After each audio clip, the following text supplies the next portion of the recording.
Haleluya. Jadikan kami pelaku-pelaku firman, bukan saja pendengar firman, tapi pelaku firman. Karena kami tahu rumput akan layu, bumi akan berlalu, tapi firman Tuhan tidak pernah berubah. Firman Tuhan tidak akan lalu dari kami. Dan apa yang Engkau ingin sampaikan pasti tergenapi dalam hidup kami. Jadilah sesuai dengan kehendak-Mu dalam setiap hati kami. Urapi hamba-Mu yang tidak ada apa-apanya ini Tuhan. Berbicaralah kepada kami agar kami semua menjadi pelaku-pelaku firman. Jemaat yang hadir di tempat ini maupun mereka yang mengikuti secara online, Tuhan berkati mereka. Kami siap dengarkan firman-Mu di dalam nama Tuhan Yesus Kristus. Urapi hamba-Mu yang tidak ada apa-apanya ini Tuhan. Berbicaralah kepada kami, teguhkan dan meteraikan firman-Mu dalam setiap hati kami. Dalam nama-Mu yang kudus kami berdoa dan bersyukur. Haleluya. Saudara yang siap dengarkan firman Tuhan, bersama-sama kita katakan amin. Amin. Silakan duduk Bapak Ibu. Shalom bagi kita semua. Haleluya. Bersyukur buat minggu pertama di bulan Mei ini. Saya percaya hadirat Tuhan, kuasa Tuhan, kemuliaan Tuhan ada bersama dengan kita. Amin. Tuhan yang membawa kita melewati 4 bulan dan kita memasuki bulan kelima hari ini. Kita masih dalam situasi atau suasana kebangkitan Kristus. Jadi kita akan terus belajar dari firman Tuhan mengenai apa yang terjadi pada masa-masa setelah kebangkitan Kristus. Saudara, firman Tuhan mengatakan iman kita tanpa kebangkitan Kristus adalah sia-sia. Amin. Itu sebabnya puncak keyakinan, kepercayaan seorang Kristen adalah di kebangkitan Kristus itu.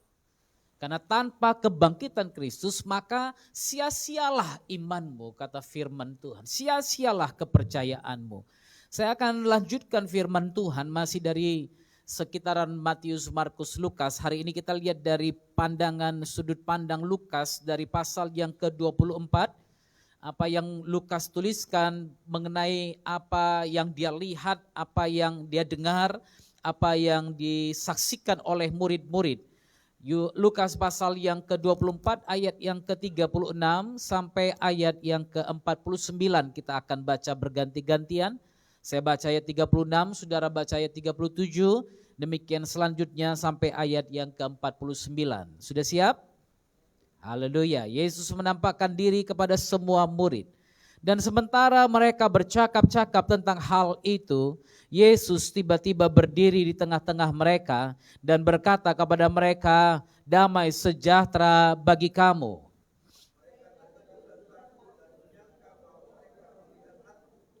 Akan tetapi ia berkata kepada mereka, mengapa kamu terkejut dan apa sebabnya timbul keraguan-raguan di dalam hati kamu?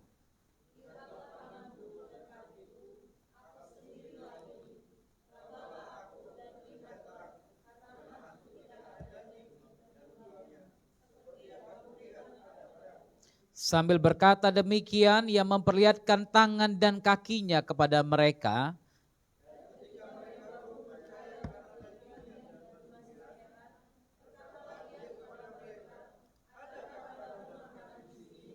Lalu mereka memberikan kepadanya sepotong ikan goreng.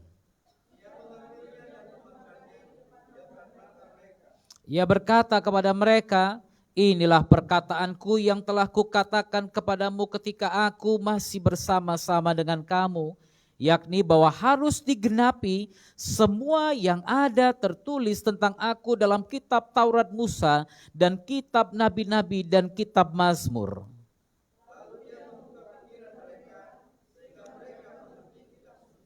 Katanya kepada mereka, ada tertulis demikian, Mesias harus menderita dan bangkit dari antara orang mati pada hari yang ketiga.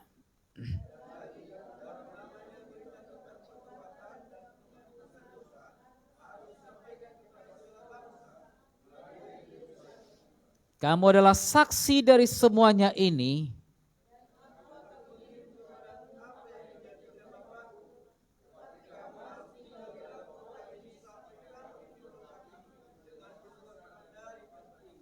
Haleluya, saudara.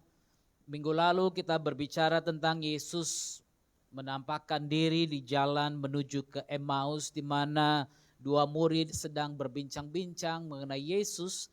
Lalu kemudian firman Tuhan mencatat ketika mereka sedang bercakap-cakap, bertukar pikiran, Yesus datang mendekati mereka, lalu berjalan bersama-sama dengan mereka. Lalu di sini, saudara perhatikan lagi di ayat 36 ditekankan kembali di sini, sementara mereka bercakap-cakap tentang hal-hal itu. Tentang hal apa? Perhatikan di atas mereka berbicara bagaimana Yesus membukakan pikiran mereka. Lalu kemudian Yesus memberikan perjamuan kudus. Mereka, dia duduk makan dengan mereka, mengambil roti, mengucap berkat, lalu memecah-mecahkannya dan memberikannya kepada mereka.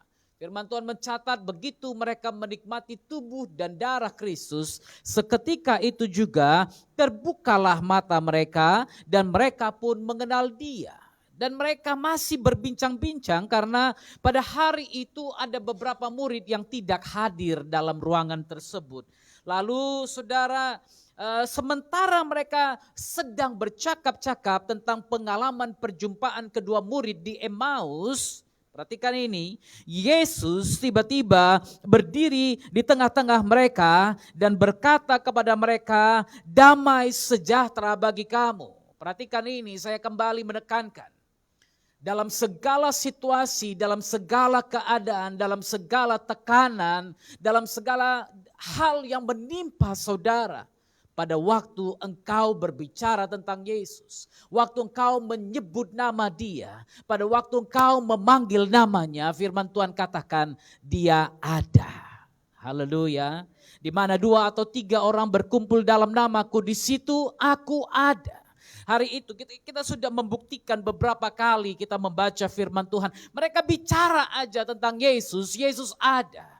Di sini mereka bercakap-cakap tentang apa yang terjadi di Emmaus dan kemudian Yesus hadir di tengah-tengah mereka.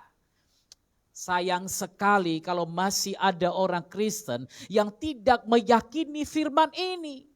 Ada orang Kristen lebih bisa merasakan kehadiran hantu daripada Tuhan.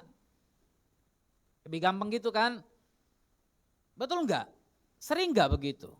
Kadang-kadang dalam gereja pun ada yang bisa rasakan hantu, saudara. Iya kan? Kenapa? Karena pikirannya ke hantu. Tadi malam baru nonton film horor katanya kan. Bayar mahal-mahal nonton di bioskop film horor. Dari awal sampai habis tutup mata ketakutan. Spot jantung. Berapa sekarang bayar di 21? Paling murah 35.000 ya. Paling murah 35.000. Dari awal sampai habis spot jantung. Tapi dia rela bayar di situ. Giliran bawa persembahan ke rumah Tuhan 2.000 perak dia taruh. Saya enggak bicara soal ukuran yang Anda masukkan, tapi saya bicara tentang sikap hati. Begitu seringnya kita peka dengan kehadiran setan, kita peka dengan iblis, kita peka dengan antek-anteknya, ada bayangan lewat, merinding aku. Kemarin saya sampaikan itu kepada saudara kan. Tapi sering sekali orang Kristen, orang percaya tidak peka dengan kehadiran Tuhan. Padahal firman Tuhan katakan di mana 2 atau 3 orang berkumpul dalam namaku, di situ aku ada. Haleluya. Di mana 2 atau 3 orang saja berkumpul dalam namaku, di situ aku ada. Itu sebabnya firman Tuhan mencatat ini. Yesus sendiri katakan itu. Dan hari-hari itu dia membuktikan itu. Di mana kamu berkumpul dalam namaku, di situ aku ada. Di mana kamu berkumpul dalam namaku, di situ aku ada.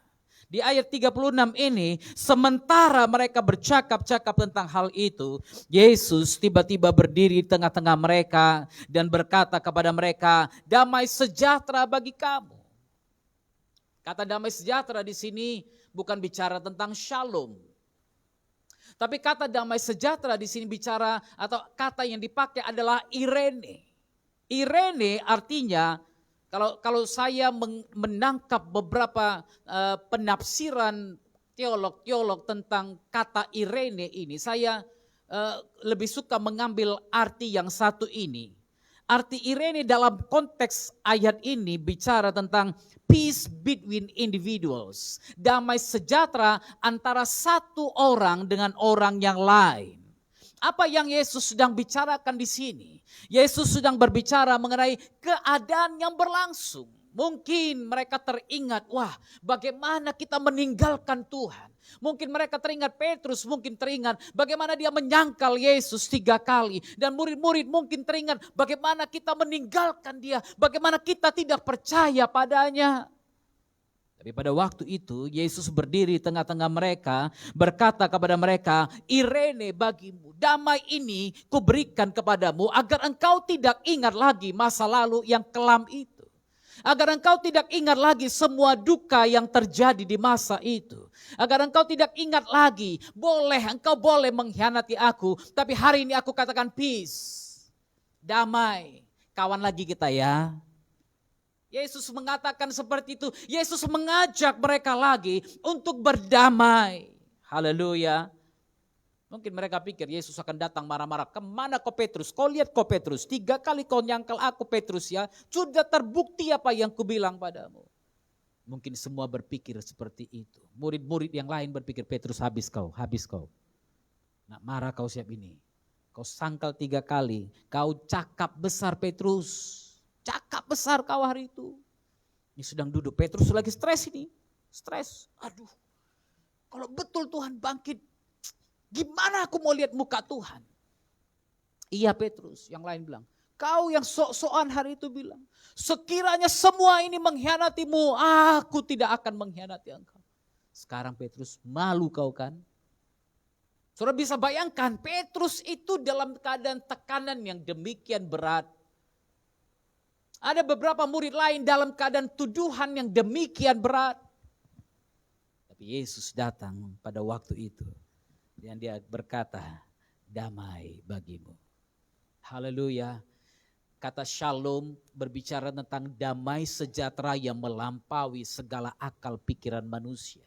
Tapi Irene di sini bicara tentang perdamaian antara satu pihak dengan pihak yang lain. Haleluya. Orang Yahudi pasti akan mengerti ini. Ada perbedaan antara shalom dengan Irene ini. Irene ini mendamaikan dua belah pihak yang sedang bertikai. Haleluya. Mungkin dalam keadaan hari itu mereka merasa tidak nyaman. Mereka merasa malu sekali berhadapan dengan Yesus. Tapi Yesus datang. Yesus katakan apa? Hari ini berdamailah kita. Hari ini aku buktikan aku mengasihimu apa adanya. Haleluya. Aku tidak menyimpan kesalahanmu seperti langit dan bumi. Demikianlah aku menghapuskan semua dosa-dosamu. Aku tidak mengingat lagi pelanggaran-pelanggaranmu. Haleluya. Lalu ayat yang ke-37, mereka terkejut. Terkejut karena kata yang dipakai dan kehadiran Yesus itu berbicara tentang sesuatu yang pasti membuat mereka terkejut. Kok dia enggak bilang shalom hari ini? Kenapa dia bilang Irene? Anda bisa baca pada waktu mereka berada di pinggir pantai, kemudian Yesus datang makan panggang ikan dengan mereka.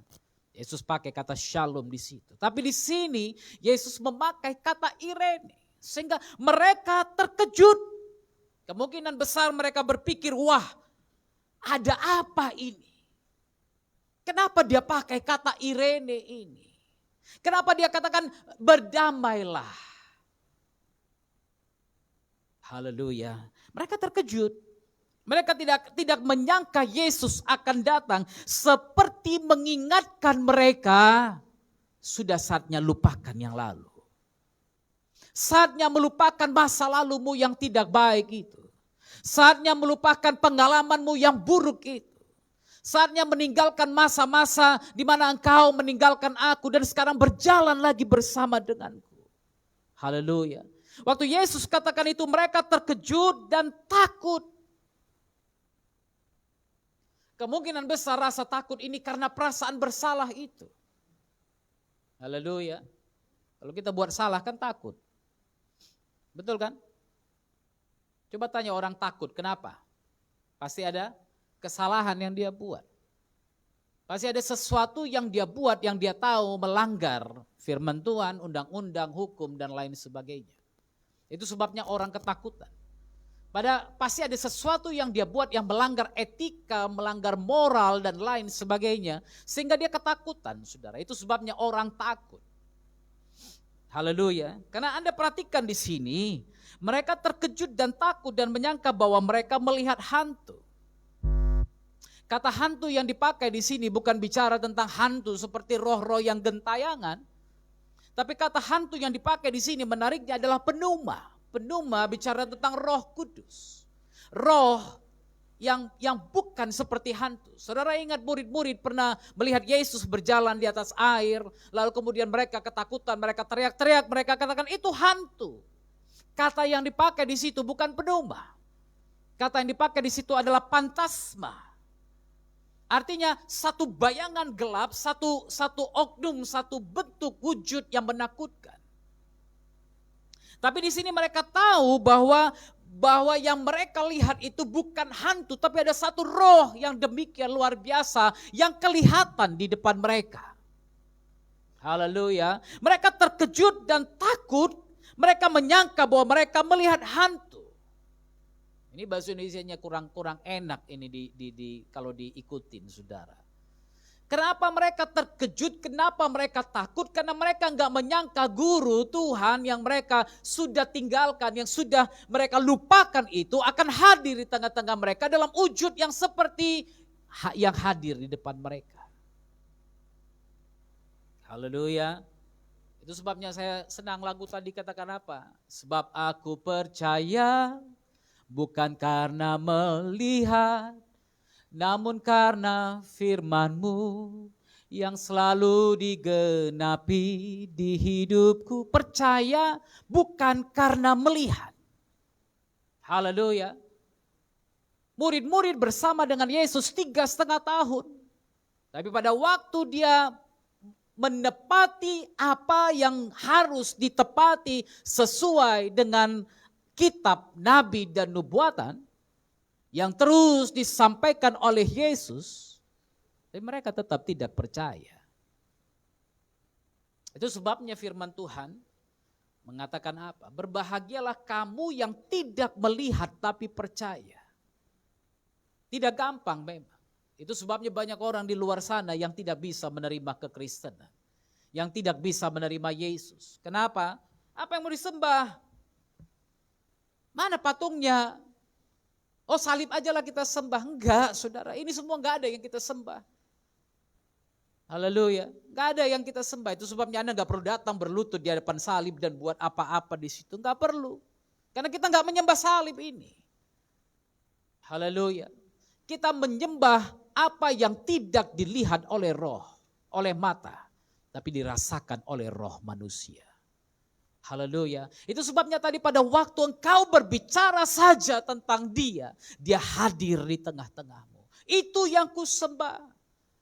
Itu yang ku rasakan. Aku percaya bukan karena melihat, tapi karena aku tahu setiap firman yang ku percaya itu tergenapi dalam hidupku. Haleluya.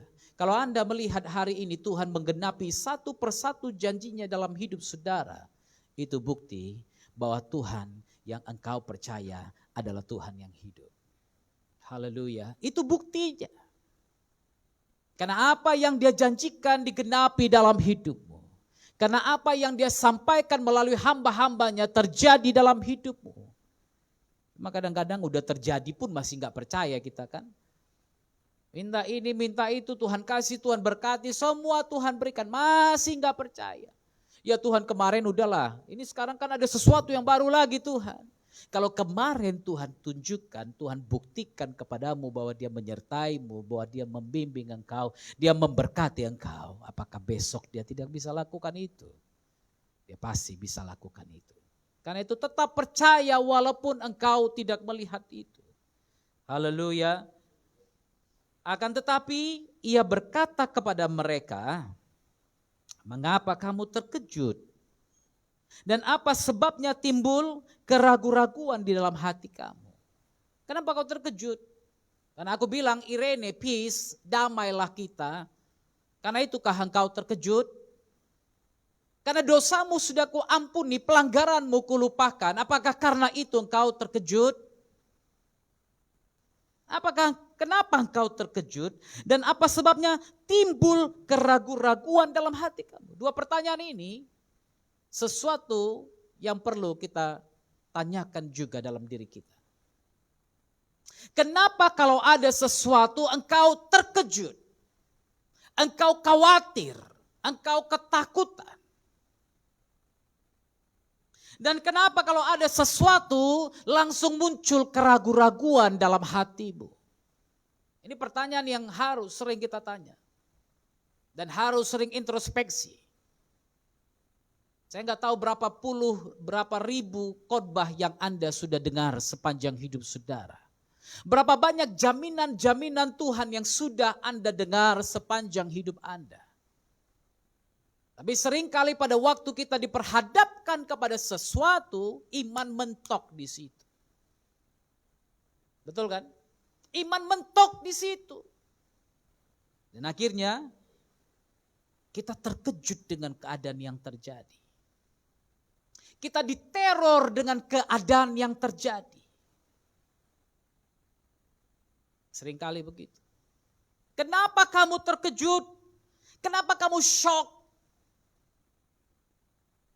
Kok kamu goncang?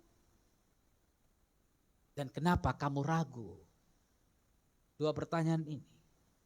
Lihatlah tanganku dan kakiku. Aku sendirilah ini. Haleluya. Saudara perhatikan ini. Seringkali kita memakai akal pikiran kita sendiri. Terkejut, ragu. Kata yang dipakai di sini, keraguan-raguan itu dialogismos. Tiba-tiba dalam pikiran manusia bisa muncul sesuatu pikiran yang tidak benar, akal yang tidak benar, perselisihan di dalam pikiran ini. Pada waktu ada sesuatu masalah terjadi, kita seringkali berpikir gimana jalan keluarnya. Sehingga muncullah keraguan-raguan itu. Sebelum bertanya kepada Tuhan, kita mengambil langkah 1000 untuk lari dari persoalan itu. Karena apa? Karena ada akal manusia yang terlibat di dalamnya. Keraguan-raguan bicara tentang itu. Satu pertentangan yang terjadi dalam pikiran yang membuat kita bilang begini, percaya Tuhan? Enggak. Tuhan setan, Tuhan ini, Tuhan enggak akhirnya.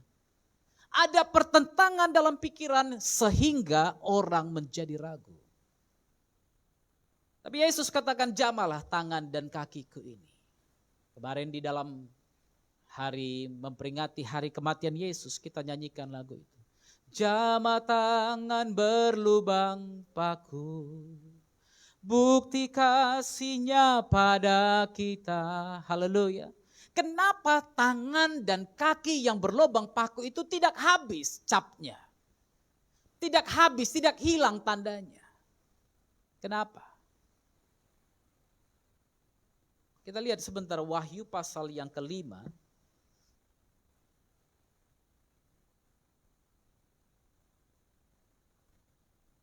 Kita udah bahas kitab Wahyu, tapi hari ini kita akan baca saja sedikit agar saudara mengerti.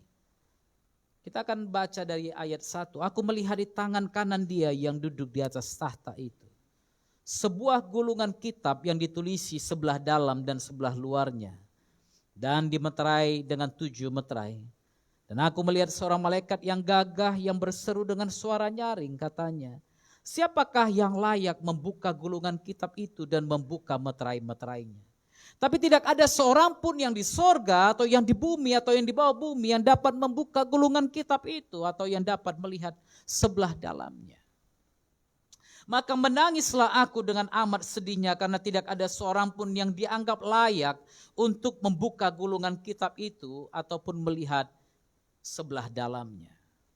Lalu berkatalah seorang dari tua-tua itu kepadaku, jangan engkau menangis.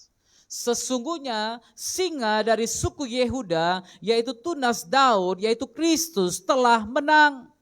Sehingga ia dapat membuka gulungan kitab itu dan membuka ketujuh meterainya. Ayat yang ke-6. Maka aku melihat di tengah-tengah tahta dan keempat makhluk itu dan di tengah-tengah tua-tua itu berdiri seekor anak domba seperti telah disembelih, bertanduk 7, bermata 7, itulah ketujuh roh Tuhan yang diutus ke seluruh bumi. Lalu datanglah anak domba itu dan menerima gulungan kitab itu dari tangan dia yang duduk di atas tahta itu. Haleluya. Itu sebabnya tanda itu harus tetap ada. Iblis bisa meniru Anda dengan menunjukkan satu sosok, satu profil, satu orang yang kelihatannya tampan, kelihatannya mempesona, tampil seperti Yesus. Tapi lihatlah, adakah bekas paku itu di tangannya dan di kakinya? Adakah lambungnya menunjukkan bekas tombak itu? Adakah kepalanya menunjukkan bekas duri itu? Haleluya. Supaya Anda jangan ditipu. Sekarang Hollywood punya banyak Tuhan. Iya kan? Saudara nonton film Yesus, Anda bilang, ya Tuhan Yesus gantengnya. Iya kan? Anda lihat foto Tuhan Yesus, Tuhan Yesus, haleluya. Ini Tuhan kami nih, ganteng kan? Saya pernah dengar orang bilang gitu soalnya. Dia nggak tahu itu artis Hollywood gitu kan, lagi di make up, dikasih rambut panjang. Makanya Justin kadang-kadang kalau lihat orang rambut panjang, cowok rambut panjang gitu, ih kayak Tuhan Yesus katanya kan. Saya bilang, dari mana kamu tahu Tuhan Yesus? Tapi ya inilah bisnis saudara kan, bisnis itu berhasil membuat orang percaya itu Yesus. Tapi Yesus yang sebenarnya bekas sembelihan itu masih kelihatan. Karena apa? Bekas sembelihan itulah yang membuat dia layak membuka ketujuh meterai itu. Ingat, tidak seorang pun yang ada di sorga, yang ada di langit, di bawah bumi, yang dapat membuka gulungan kitab itu. Siapapun namanya nabi itu, siapapun namanya dewa-dewi itu, tidak ada yang layak membuka gulungan kitab itu. Hanya satu yang layak, yaitu dia yang telah disembelih. Dia yang sudah tergantung dan tersalib untukmu dan untukku. Ayat 7, lalu datanglah anak domba itu dan menerima gulungan kitab itu dari tangan dia yang duduk di atas tahta itu. Ketika ia mengambil gulungan kitab itu, tersungkurlah keempat makhluk dan ke-24 tua-tua itu di hadapan anak domba itu. Masing-masing memegang satu kecapi, satu cawan emas penuh dengan kemenyan, itulah doa orang-orang kudus. Haleluya. Itu sebabnya Yesus katakan, lihatlah tanganku dan kakiku. Karena hanya dia yang layak menerima segala pujian, hormat, kemuliaan dan kuasa. Haleluya. Tidak ada yang lain, tidak ada yang lain yang berhak untuk itu selain Yesus Kristus. Amin. Itu sebabnya dia katakan, lihat ini, rabalah aku dan lihatlah. Sebelumnya kepada Maria Magdalena dia katakan jangan pegang. Tapi setelah itu di hadapan semua murid-murid, dia katakan rabalah dan lihatlah. Nah, saya berikan beberapa fakta kepada saudara mengenai hantu. Sesuai dengan yang Tuhan katakan. Hantu tidak ada dagingnya. Hantu gak bertulang. Makanya ada hantu namanya suster ngesot. Karena tulangnya udah rusak parah. Ngesot aja kerjanya. Ya kan, karena harusnya hantu gak punya tulang saudara. Jadi kalau ada hantu masih bisa lompat-lompat, bilang sama dia, kau bukan hantu kau. Ya kan, karena hantu Yesus sendiri katakan, hantu tidak mempunyai tubuh. Jadi kalau Anda jumpa hantu bertubuh, larilah dari orang itu. Karena itu berbahaya saudara. Ya kan, lebih baik saya jumpa 1000 hantu yang tidak bertubuh daripada satu hantu yang bertubuh, saudara. Betul. Ada orang-orang jahatnya lebih dari hantu. Lebih baik nggak jumpa sama orang yang kayak gitu. Ya kan, daripada kita jumpa dengan 1000 hantu. Saya udah berhadapan dengan banyak hantu yang nyamar sebagai ini, sebagai itu. Ya, dan puji Tuhan, tidak ada satu hantu pun yang tidak takluk kepada nama Yesus itu. Haleluya. Nah, ini faktanya, hantu tidak ada dagingnya, tidak ada tubuhnya. Haleluya. Jadi kalau ada hantu datang bilang sama saudara, aku opungmu, pergi kau, bilang. Amin. Jangan lagi percaya karena hantu tidak bertubuh. Hantu tidak ada tulangnya. Karena itu jangan ajarkan yang tidak benar kepada anak-anakmu. Ya kan? Anak jalan ke sana, jangan ke sana, ada hantu. Pergi sana, jangan ke sana, ada hantu. Akhirnya anakmu lebih percaya hantu daripada percaya Tuhan. Ya kan? Jangan ke sana, itu ngeri itu tempat itu, angker itu. Jangan berdiri di atas kuburan, kenapa? Nanti bapak itu marah. Kasihan kali bapak itu terus dalam itu. Iya kan? Pasca kemarin banyak orang Kristen pagi-pagi udah di kuburan. Pagi-pagi kuburan. Bawa lilin, ibadah di kuburan. Saudara, saya enggak alergi Anda pergi ke kuburan. Tapi Anda harus tahu orang yang Anda jumpai itu tidak di situ lagi. Karena dia sudah kembali ke rumah Bapa. Haleluya. Tapi memang dalam Katolik masih ada pelajaran itu. Katolik masih mempercayai hal itu. Karena mereka percaya bahwa setelah orang mati, mereka akan berada dalam satu tempat dan ada satu waktu di mana mereka akan lewati api penyucian. Sehingga roh itu masih ada di sini. Itu sebabnya dalam Katolik masih ada sembahyang arwah orang mati atau roh orang mati. Tapi kekristenan kita tidak percaya itu. Itu urusan mereka. Saudara jangan bilang, kau sesat, kau sembahyang orang mati, itu urusan dia. Amin. Yang satu kita harus pelajari bahwa kita satu dalam Kristus. Mau Katolik, mau Kristen, kita satu dalam Kristus. Selagi dia meninggikan nama Yesus, kita satu dalam Kristus. Amin. Itu sebabnya saudara, orang Kristen harus tahu ini. Iblis itu tidak bertubuh. Hantu tidak bertubuh. Tapi dia bisa mendiami. Bisa. Itu sebabnya kalau ada orang kerasukan setan yang kita buat apa? Di dalam nama Yesus, pergi kau dari tubuh ini. Maka iblis keluar dari tubuh itu. Haleluya, ini dia. Lalu kemudian sambil berkata demikian, ia memperlihatkan tangan dan kakinya kepada mereka. Haleluya. Lalu, dan ketika mereka belum percaya karena girangnya dan masih heran, berkatalah ia kepada mereka, adakah padamu makanan di sini? Ini yang menariknya dengan Tuhan kita. Dan ini yang saya suka. Haleluya. Setiap kumpul pasti makan. Setiap kumpul pasti makan. Makanya dia bilang peringatkanlah ini setiap kali kamu berkumpul bersama. Apa itu? Perjamuan kasih. Perjamuan kasih, ada roti, ada anggur, ada semua yang lain. Lalu setelah itu di endingnya ambil roti itu, pecah-pecahkan, bagikan. Peringatkan, ingatkanlah jemaat akan hal ini. Inilah tubuh Kristus, kita berkumpul karena tubuh itu terpecah-pecah untuk kita. Kita berkumpul karena darah itu tercurah untuk pengampunan dosa kita. Itu sebabnya. Bukti ketiga, bagaimana Anda bisa mengenali hantu? Hantu enggak makan. Betul, pernah lihat hantu makan? Pernah lihat di sini ada bakpao tiba-tiba hop masuk entah kemana gitu, bakpaunya hilang, pernah lihat? Kadang-kadang kan kita zaman-zaman dulu taruh bakpau, taruh apel, taruh apa lagi? Kemarin aku dapat berkat bakcang gitu kan, taruh bakcang, taruh ini, taruh apa lagi namanya tuh, kue apa? Orang India wede undre katanya, wade undre. Urnde, kau undre, bukan undre. Apalagi saudara, wah ini rokok untuk opung suka rokok.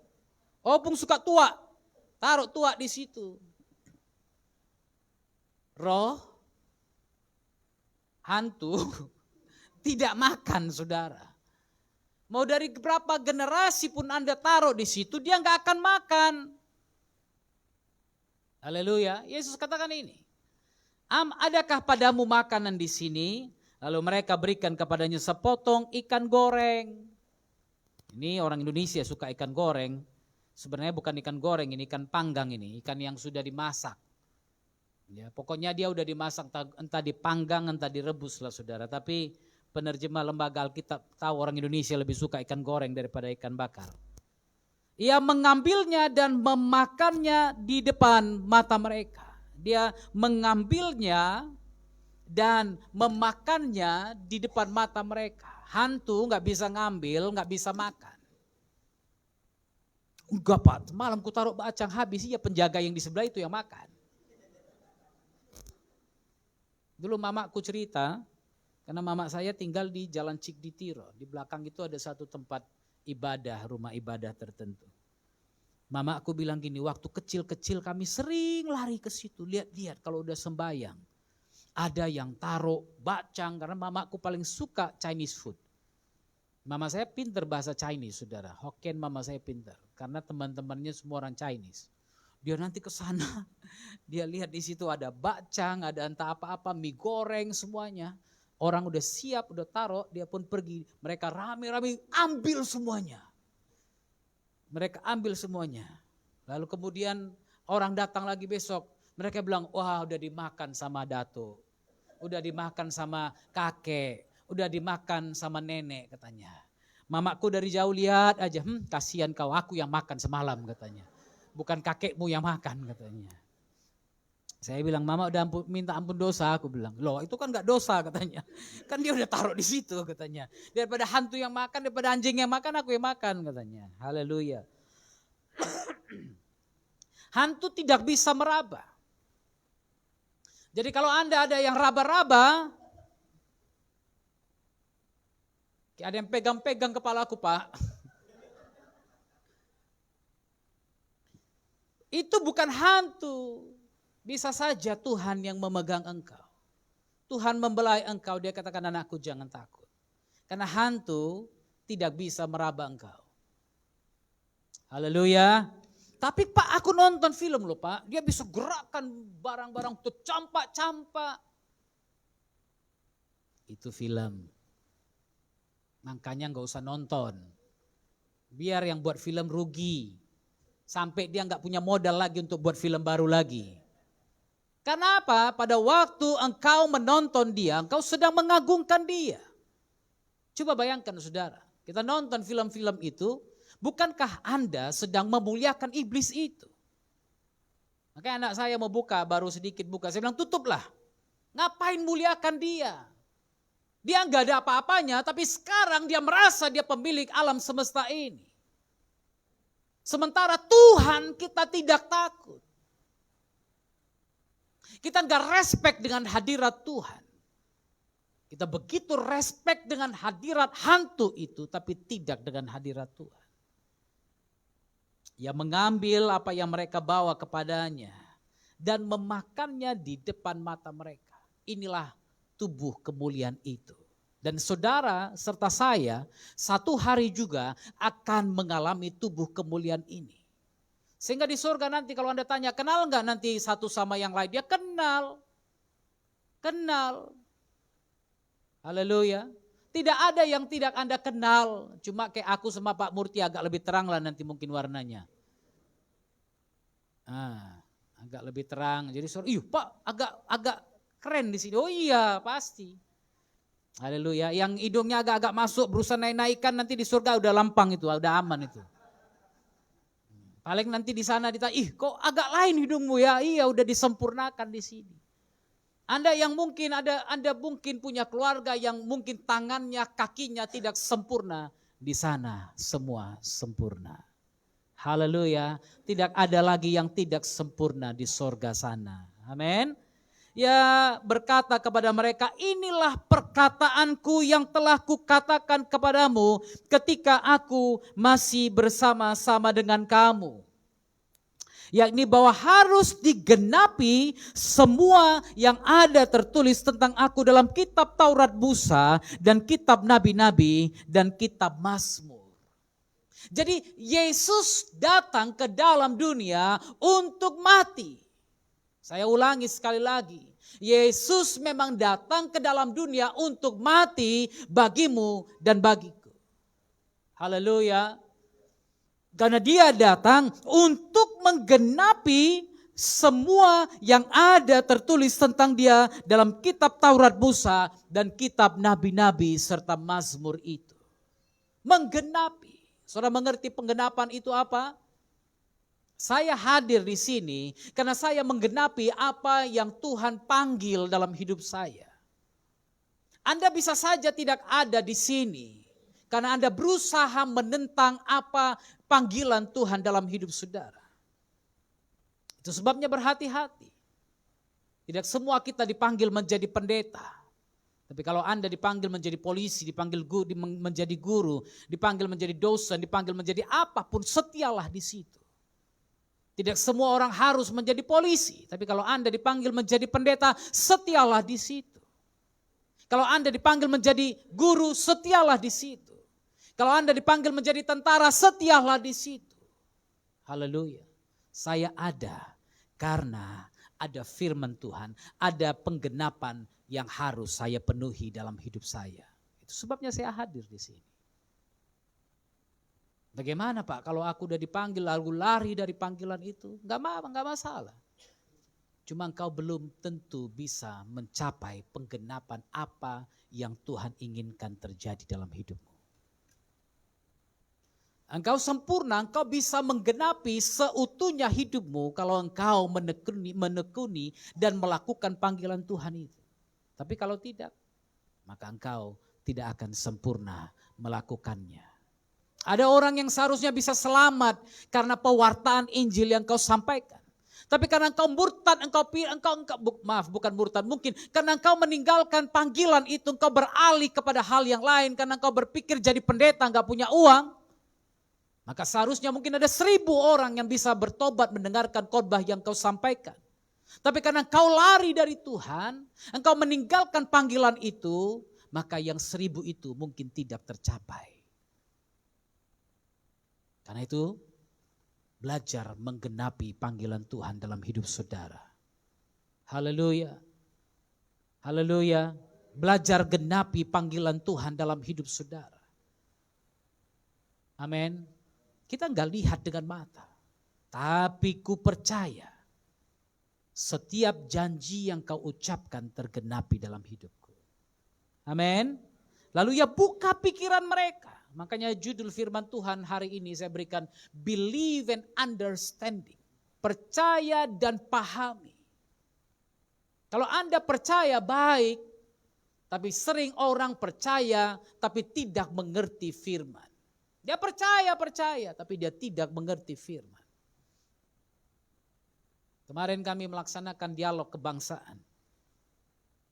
Ada beberapa tokoh-tokoh nasional yang juga hadir bersama dengan kami.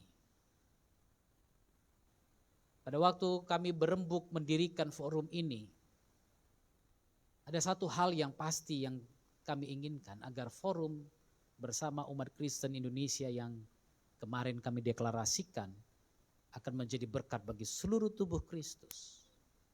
Artinya apa? Gereja harusnya mempersiapkan anak-anak Tuhan untuk masuk dalam setiap panggilan-panggilan mereka. Tapi seringkali gereja alergi dengan hal tersebut. Ada gereja alergi dengan politik. Saya enggak setuju pendeta masuk dalam politik. Tapi kalau dia sudah pensiun, dia sudah emeritus, kenapa tidak? Makanya kemarin pada waktu Bapak Dr. WTP Simarmata maju sebagai calon DPD, saya pilih beliau. Karena beliau sudah sampai di emeritus, Eperus HKBP. Lalu kemana lagi? Saya bilang jadi berkat bagi negara. Jangan alergi. Akhirnya dalam gereja, dalam negara banyak politikus-politikus busuk. Kenapa? Orang benar tidak mau ikut memimpin. Orang benar berpikir apa yang ada salah. Tapi tidak bisa bertindak untuk membenarkan itu. Maka saya bilang tadi, apa panggilan Tuhan dalam hidup Anda? Apa panggilan Tuhan dalam keluarga saudara? Apa panggilan Tuhan dalam anak-anakmu? Deteksi itu sejak dini. Lihat itu sejak awal. Jangan sampai satu hari engkau kehilangan anakmu dari tanganmu. Kenapa? Enggak pernah mau ikut campur. Enggak pernah mau melibatkan Tuhan dalam hidup mereka. Saya kalau anak-anak saya enggak duduk doa malam, saya marah dengan mereka. Tengah malam pun saya teriak. Duduk, saya bilang. Duduk di situ yang betul. Bersila kakinya, mau berlutut, bersila, duduk, saya bilang. Jangan alasan banyak, buat yang lain-lain sampai jam 12 malam bisa. Tapi begitu doa, perkenalkan Kristus pada anakmu. Sehingga apapun yang dia lakukan nanti, dia mengerti tujuan hidupnya dalam Tuhan. Dia jadi politikus yang takut Tuhan. Dia jadi pejabat yang takut akan Tuhan. Dia jadi guru-guru yang takut akan Tuhan, jujur. Dia menjadi konglomerat yang takut akan Tuhan dan tahu mendukung pekerjaan Tuhan. Banyak hal yang lain. Ya kan? Kita punya konglomerat banyak di Indonesia. Tapi tidak tahu menghargai apa yang Tuhan berikan. Kemarin ada satu narasumber kami katakan Indonesia, 68% tanah Indonesia dikuasai oleh 1% orang kaya di Indonesia. Coba bayangkan. 1% orang yang punya uang menguasai 68% tanah. Sumber daya yang ada di Indonesia. Betapa tamaknya yang 1% itu. Kenapa? Karena mereka tidak mengenal Tuhan. Oh banyak Kristen kok Pak, Kristen tapi tidak mengenal Tuhan. Itu sebabnya Yesus membuka pikiran mereka sehingga mereka mengerti kitab suci. Banyak gereja yang tidak membuka pikiran jemaat agar jemaat mengerti kitab suci.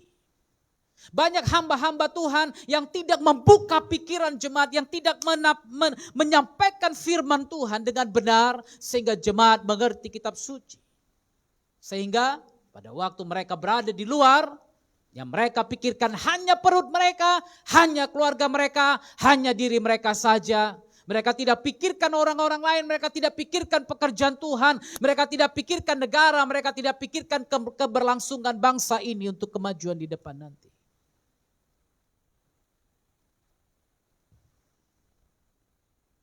Haleluya. Mari buka pikiran Anda. Percaya dan pahami firman Tuhan. Pahami kenapa Tuhan ingin Anda hadir di sini dan pada hari ini. Pahami kenapa Tuhan panggil Anda dalam pekerjaan Anda pada hari ini. Pahami kenapa Tuhan panggil Anda dalam bisnis Anda, dalam pelayanan Anda pada hari ini. Pahami itu. Saya harap Roh Kudus membukakan pikiran saudara pada hari ini.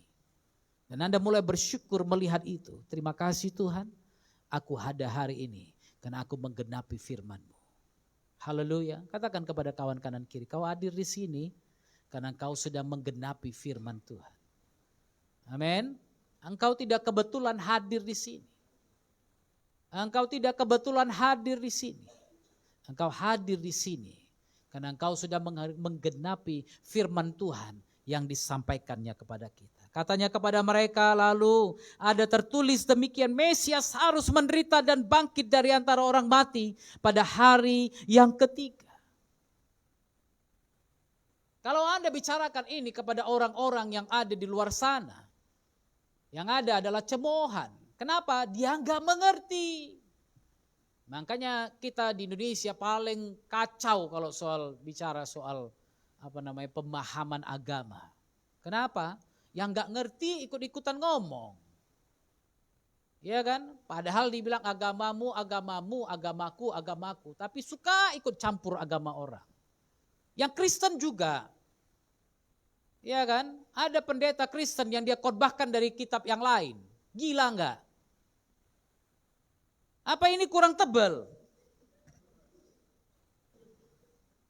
Iya kan? Coba pikir. Aku aja, ya ini lihat banyak yang belum kubicarakan di sini. Baru Matius, Lukas, inilah yang Anda lihat nih. Inilah yang ku coret-coret. Ini. Baru beberapa yang saya coret-coret begini. Karena kita kan bahasnya begitu kan. Tapi makanya saya heran. Saya kemarin ada menyikapi tentang seorang hamba Tuhan yang berbicara di media sosial. Saya bilang, Pak, cukup bahas agama mereka. Karena kau bukan cuma membuat dirimu susah, kau buat semua orang Kristen di Indonesia pun susah. Kau udah lari ke Amerika. Iya kan? Dia dari sana celote, latihan tembak dengan FBI. Saya nggak habis pikir, saudara. Yesus membukakan pikiran mereka dari kitab suci. Gak urusan saya bahas kitab suci orang. Sehebat apapun kitab suci orang, sebanyak apapun nama Yesus ada dalam itu gak urusanku. Yang kubahas adalah apa yang Tuhanku sampaikan kepadaku. Amin. Makanya saya paling gak suka kalau ada orang bilang, Pak dalam ini tertulis begini-gini tentang Yesus. Udahlah, baca kitab suci kita aja. Amin. Gak usah baca kitab orang. Supaya engkau mengerti kenapa Mesias harus mati. Kenapa dia harus mati, kenapa dia harus menderita, kenapa dia bangkit dari antara orang mati pada hari yang ketiga. Andaikan kita mengerti ini saja, maka Anda, saya percaya sudah menjadi berkat bagi banyak orang. Haleluya. Kenapa dia harus mati? Karena dia harus menggenapi apa yang tertulis dalam kitab nabi-nabi, Taurat Musa dan Mazmur, bahwa Mesias memang harus mati untuk menebus dosa manusia. Haleluya. Jadi kalau ada orang bilang, masa Tuhan mati? Iya, Tuhanku mati untuk menebus dosaku, dan kalau kau mau dosamu juga. Karena begitu besar kasih Bapa yang di sorga kepada dunia ini, sehingga ia mengutus anaknya supaya setiap orang yang percaya kepadanya tidak binasa, melainkan memperoleh hidup yang kekal. Haleluya. Kalau Anda percaya padanya, Anda pasti peroleh hidup yang kekal. Dan lagi, dalam namanya, kenapa Mesias menderita? Dalam namanya, berita tentang pertobatan, pengampunan dosa harus disampaikan kepada segala bangsa, mulai dari Yerusalem. Haleluya. Di dalam nama itu, di dalam nama Kristus itu, berita tentang pertobatan, pengampunan dosa harus disampaikan kepada segala bangsa. Untuk itu dia mati. Bahwa ada pengharapan bagi manusia sekarang ini. Engkau tidak akan mati lagi sia-sia dalam dosamu. Engkau tidak perlu lagi lahir mati, jadi binatang, jadi babi, jadi anjing, jadi kucing, jadi... Karena engkau telah ditebus dengan harga yang mahal. Dan harga itu lunas dibayar oleh Kristus di kayu salib itu. Haleluya. Berita tentang pertobatan dan pengampunan dosa ini harus kusampaikan kepada segala bangsa. Harus Anda sampaikan kepada segala bangsa. Karena ini perintah. Haleluya. Sampaikan kepada saudaramu. Pak, percaya Yesus. Kalau percaya Yesus, saat ini kau mati, kau akan pulang ke rumah Bapa. Kau akan kembali ke Firdaus itu. Gak usah kau jadi babi, Pak. Gak usah, Pak. Karena dosamu sudah diampuni. Dosamu sudah diampuni. Gak perlu kau jadi kecoa, Pak. Dipijak orang mati, sakit lagi hatiku. Iya kan, tadi ada kecoa situ, udah geram kali aku. Kakek siapa lah di situ. Hampir kupijak tadi di situ. Bertobat, percaya Yesus. Supaya kau gak perlu jadi kadal, Pak. Jangan lagi jadi buaya darat, Pak. Haleluya. Ada orang mungkin kepingin kalau hidup lagi jadi apa? Jadi buaya darat lah Pak katanya. Itu buaya darat istilah bapak-bapak. Kalau kau mati sebagai buaya darat, neraka kau. Jangan pikir enak kali jadi buaya darat. Neraka. Haleluya. Berita tentang pertobatan dalam nama itu, dalam nama Yesus itu. Berita tentang pertobatan dan pengampunan dosa harus disampaikan. Haleluya. Ini tujuan kebangkitan Kristus itu. Yang pertama, menggenapi kitab nabi-nabi. Menggenapi apa yang dikatakan Musa.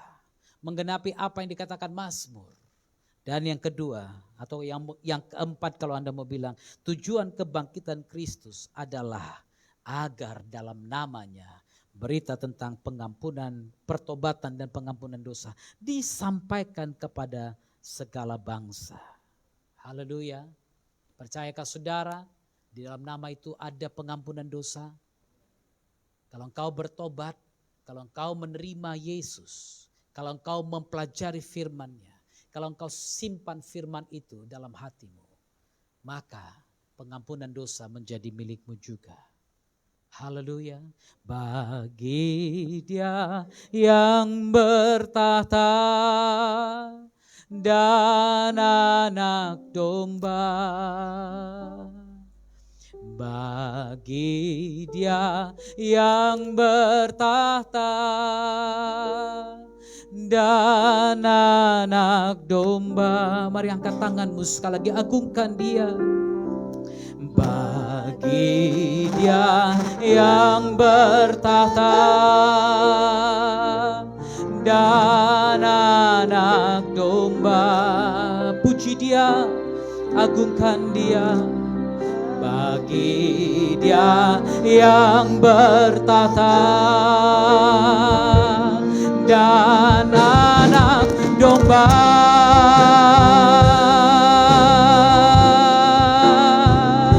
segala puji dan hormat dan syukur dan kuasa selamanya.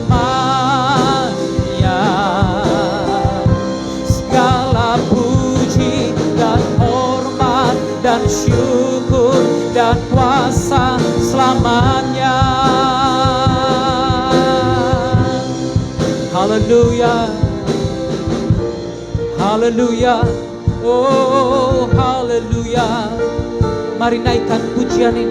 Katakan, bagi Dia yang bertahta, bagi Dia yang bertahta, bagi Yesus Kristus Tuhan kita. Haleluya.